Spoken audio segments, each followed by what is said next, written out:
what are the details about the delivery this morning? Do you have anything like that other than the like pickup time, drop off time, order costs, things like that? We are going to a hospital. Well, Okay. it's not a.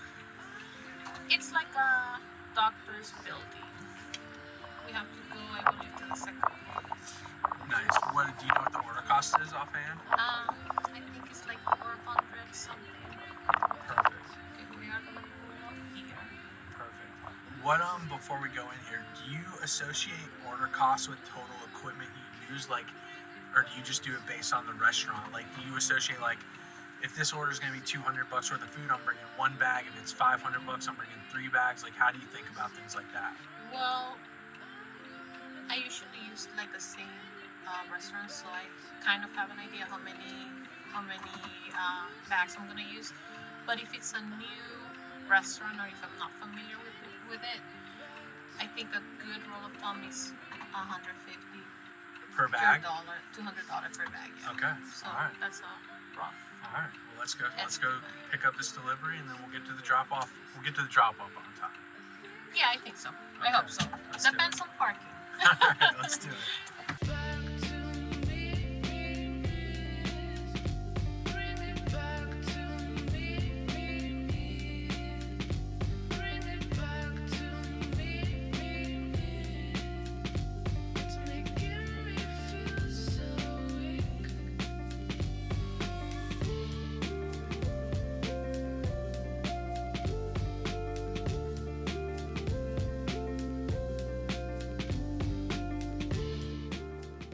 Something that you did that was interesting with that pickup, Honeygrow does a super good job of packaging all their food themselves, whether it's in the big black bag as the people will see or it's in their boxes.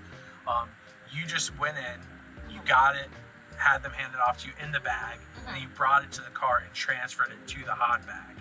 Yeah. Is that typical with like a Honeygrow brand, all your brands? You just like pack it up in the store, pack it once you get to your car? Like, what's your process usually like?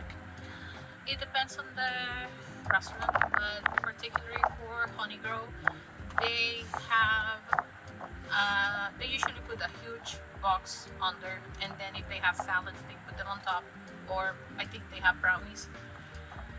But if you leave it in the bag, you do a turn, the salad is gonna Yeah, start So, mixing around. yeah, so if they have like any loose items, like if it's just the boxes, I leave it there because the box is too big to fit in a catering bag. Right. But the items that are on top of the box, I usually put them on the side or put them on the bag, like because sometimes it's just utensils and a brownie. You have multiple deliveries throughout the day, so like you Mhm. might have a $200 catering delivery start, and then in the afternoon you have $1,000, $2,000 order. So like, is your car always packed and ready to go, or do you like base it on the day? I always have my wagon in the car that doesn't leave my car, and I actually, you know, where you put like the spare tire. Yeah. I have a bunch of catering bags on there. So Hopefully I you never have, get a flat. Well, I had in the middle of a delivery. I had one. I was about to pick up a double actually, and I got a flat tire. No. Yeah, but yeah, I take everything out and I change the tire. But yeah, I do have at least there. I have 3 catering bags, and if I have a big order, I just bring extra because I have a lot of bags. I have Oh, yeah. like 20. Yeah, 30. we try to bring you new bags every time, and you're like, don't do it. I got too many. Well, I don't mind if you give me the new ones with the The Velcro. Velcro, Those yeah, are really the HQ nice. bags, yeah, Yeah. those are super nice. Jim, that was a great product that Jim came up with and our team developed.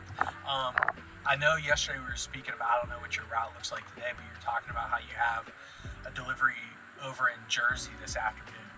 Yeah.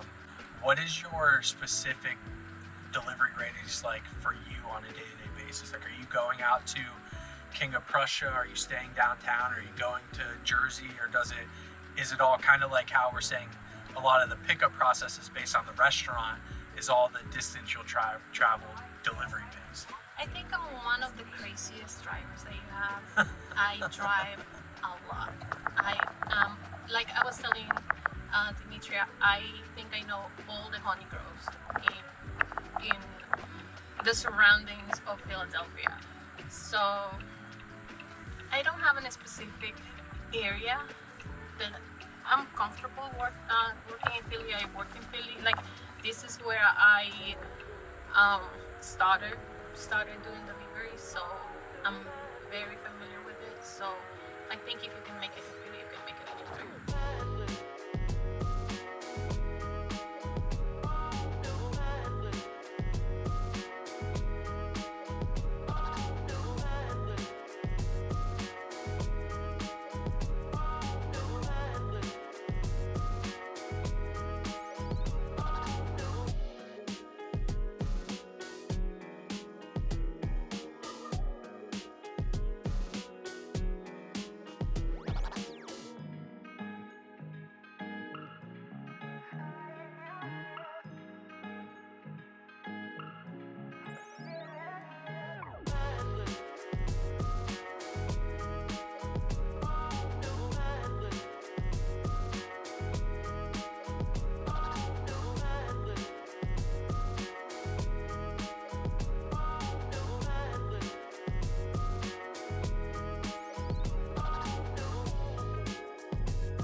What about doing catering delivery keeps you going every day? Like, what do you obviously enjoy doing this kind of work? Like, is it that kind of reaction where the woman's like excited to see the food? Is it going across the city and seeing all these new office buildings and meeting different people? Like, what keeps you around?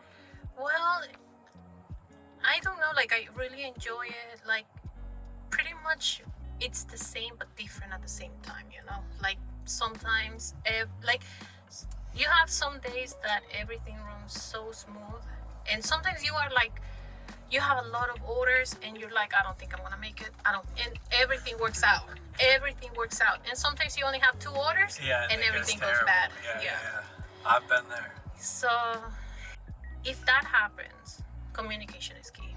Like, if you let them know, like, you know, I'm at the restaurant, they have a delay, or they're working on your order, or sometimes they are waiting for some ingredients to get to the restaurant. Right. So I think as long as you keep them updated, can avoid.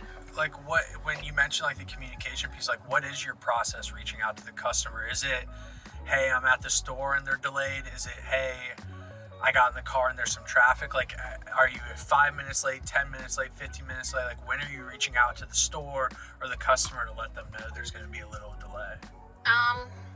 If I see that the store is running behind, like 10 minutes, I start to check on the map, like how long it's gonna take me to get, because sometimes you get there 10, 15 minutes earlier. Right. So if I'm reaching to the point that if I leave right now, I'm gonna be on time and the food is not ready, that's when I start texting the customer saying, hey, your order is being delayed. Yeah, because if you get to the drop off on time, you still gotta get up there, you still gotta get to the drop off, so that's actually gonna be 5 to 10 minutes late. You have to read the notes and whatever it says. Like, if it says we meet you at the door, okay, so you have a little bit more time that you can work with. Or if they're gonna say you need to go to the 5th floor, 10th floor, whatever, so you have to take that into consideration too. So, I mean, we're so appreciative of your time with Deliver That and whatever platforms you're operating on. Obviously, we just appreciate that someone like you is operating in this capacity in the catering realm of things. I know these restaurants appreciate you, the platforms appreciate you, and the customers definitely appreciate you as well. Yeah, thank you. It feels really good, feel appreciated. Like, it makes your job better, you know, like you are doing this, and like sometimes you maybe feel that you are not being seen, but you are, you know, so that matters.